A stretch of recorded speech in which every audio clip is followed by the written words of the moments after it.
खबर इस वक्त हमें दिल्ली से मिल रही है। मामला मध्य प्रदेश पंचायत चुनाव से जुड़ा है। सुप्रीम कोर्ट में चल रही सुनवाई को फिलहाल कल तक के लिए टाल दिया गया है। मध्य प्रदेश पंचायत चुनाव के मामले में कल हाई कोर्ट में सुनवाई होगी। सुप्रीम कोर्ट ने सुनवाई तय कर ली है। आपको बता दें कि सैयद जाफर और जया ठाकुर की याचिका पर सुनवाई आज चल रही थी, लेकिन अब कल जबलपुर हाई कोर्ट में ये सुनवाई होगी।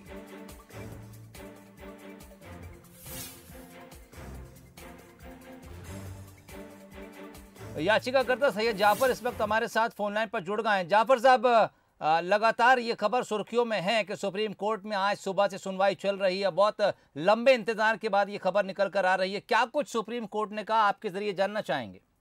देखिए, आज जो जया ठाकुर और सैयद जाफर की याचिका सुप्रीम कोर्ट पे लगी थी, वो महाराष्ट्र और कर्नाटक के ओबीसी आरक्षण के साथ क्लब कर दी गई थी। तो हमको मध्य प्रदेश के जो आदेश हुए हैं उसको समझने से पहले हमको महाराष्ट्र का ऑर्डर भी समझना पड़ेगा। महाराष्ट्र में सुप्रीम कोर्ट ने कहा है कि जो ओबीसी आरक्षण दिया गया है, उस ओबीसी आरक्षण पर पहले पूरे प्रदेश की जनगणना करा ली जाए और जनगणना होने के बाद उसमें आरक्षण का और रोटेशन का पूरा पालन करते हुए इलेक्शन प्रोसेस में किया जाए। इसका मतलब कि महाराष्ट्र में 3 महीने तक इलेक्शन नहीं हो सकते जब तक कि वो पूरे प्रोसेस ना कर लेती है। वहीं दूसरी ओर मध्य प्रदेश में जो हमने पंचायत एक्ट और संविधान की धारा 243 को चैलेंज किया था, उस पर सुप्रीम कोर्ट ने कहा कि आपने हाई कोर्ट में 243D मतलब जो रोटेशन को चैलेंज था वो आपने वहां पर नहीं किया है। तो उन्होंने कहा कि तत्काल जाके आप पहले हाई कोर्ट में 243D मतलब ग्राम पंचायत के आरक्षणों पे रोटेशन का पालन होना चाहिए, 2014 के आरक्षण पर 19 पर चुनाव नहीं होना चाहिए, ये तय हाईकोर्ट करेगा। उन्होंने कहा कि ये काम हाईकोर्ट को करने दीजिए। तो कल तत्काल सुप्रीम कोर्ट के निर्देश पर जबलपुर उच्च न्यायालय पर इसकी सुनवाई होगी। साथ ही इसमें महत्वपूर्ण चीज ये भी है कि जो नगर निगम और नगर पालिका के उच्च न्यायालय ने जो आदेश दिया था कि दतिया या इंदरगढ़ जैसी और नगर पालिकाओं में जो कि रोटेशन के आधार पर चुनाव आरक्षण नहीं हुआ था, उस पे उच्च न्यायालय ने रोटेशन के आधार पर करने के आदेश दिए थे। तो आज मध्य प्रदेश सरकार ने वहां से अपना केस वापस ले ली है और रोटेशन के आधार पर नगर निगम के चुनाव करने की बात कही है। तो स्वाभाविक है कि जब मध्य प्रदेश सरकार नगर निगम और नगर पालिका का चुनाव रोटेशन के आधार पर करने के लिए सुप्रीम कोर्ट में बोल चुकी है, तो वही का वही निर्णय उसे अब मध्य प्रदेश में पंचायत चुनाव में लेना पड़ेगा। तो कुल मिलाकर ये हमारी जीत है, इसमें बहुत बड़ी नहीं लग पाई है, लेकिन जो सुप्रीम कोर्ट ने इशारा किया है वो इसी बात का है कि 2014 के आरक्षण पर 2022 में चुनाव नहीं हो सकते। जी। लेकिन जाफर साहब, क्या अभी जिसको आप अपनी जीत कह रहे हैं, कुछ देर आपको हाई कोर्ट के फैसले के लिए इंतजार करना होगा क्या जबलपुर में? हाँ, इस पे मोहर नहीं लिया। मैंने आपसे कहा कि हाई कोर्ट ने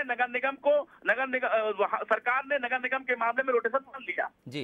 महाराष्ट्र के मामले में वहां पे सुप्रीम कोर्ट ने निर्देश दे दिए। तो स्वाभाविक है कि जो निर्णय नगर निगम के लिए एमपी में आया है, वही निर्णय पंचायत में सरकार को मानना पड़ेगा। और मुझे आशा ही नहीं, पूर्ण विश्वास है कि मुख्यमंत्री शिवराज सिंह चौहान खुद आगे आके इस चुनाव में नया आरक्षण की बात कहेंगे। ठीक, जाफर साहब आप हमारे साथ बने रहिए। इस वक्त हमारे साथ बीजेपी की तरफ से पंकज चतुर्वेदी जुड़ गए। पंकज साहब, स्वागत है बंसल न्यूज में आपका। जी, बहुत धन्यवाद सोहेल भाई। लगातार लंबी सुनवाई चली। सैयद जाफर साहब इस वक्त हमारे साथ फोन लाइन पर मौजूद हैं। हालांकि सुप्रीम कोर्ट ने हाई कोर्ट को इस बात के लिए ताकीद की है कि वो जल्द इस मामले में सुनवाई करे, लेकिन सैयद जाफर साहब का कहना है कि जब नगर निगम और नगर पालिका के लिए मध्य प्रदेश सरकार इस बात को तैयार हो गई है कि वो नए रोटेशन के आधार पर चुनाव करवाएगी, तो फिर उसे ये बात पंचायत चुनाव के लिए भी मानना होगी। एक तरह से ये उसे अपनी जीत के तौर पे बता रहे हैं। देखिए सोहेल जी, हम जो सुप्रीम कोर्ट ने कहा उसको 100% मानेंगे जी। वो स्वीकार भी और शिरोधार भी है जी। और जैसा सुप्रीम कोर्ट ने कहा है, मुझे लगता है कि उसके हिसाब से हाई कोर्ट पालन करेगा। और अब जो भी पक्षकार उनको समझना पड़ेगा कि इसमें पक्षकार के अलावा जो उत्तर आता है वो राज्य निर्वाचन आयोग उत्तर दे रहा है, क्योंकि वो पार्टी है। अधिसूचना जारी हुई, पहले चरण का और दूसरे चरण के नामांकन की प्रक्रिया प्रारंभ है।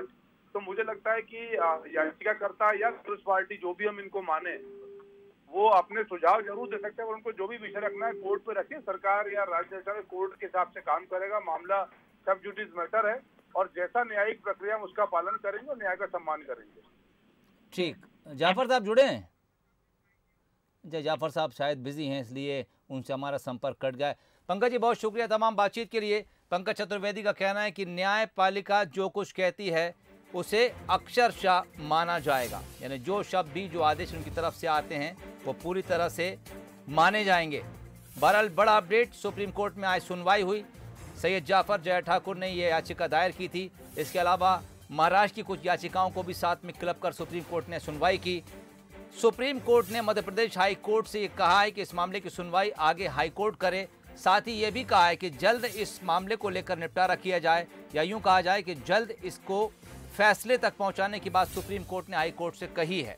बहरहाल सैयद जाफर का कहना है कि उन्होंने मजबूती से अपना पक्ष रखा।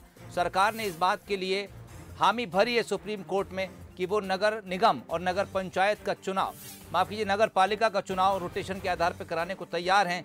ऐसे में सैयद जाफर का कहना है कि जब 2 चुनाव इस रोटेशन के आधार पर कराने को सरकार तैयार है तो वो ये मानते हैं कि नगर पंचायत के चुनाव भी, ग्राम पंचायत के चुनाव भी रोटेशन के आधार पर होंगे। ऐसे में फिलहाल कांग्रेस इसे अपनी जीत के तौर पर देख रही है, लेकिन अभी चूंकि सुप्रीम कोर्ट ने हाई कोर्ट से सुनवाई के लिए कहा है, ऐसे में कुछ समय स्पष्ट निर्देश हमें हाई कोर्ट से क्या मिलते हैं उसके लिए इंतजार करना होगा।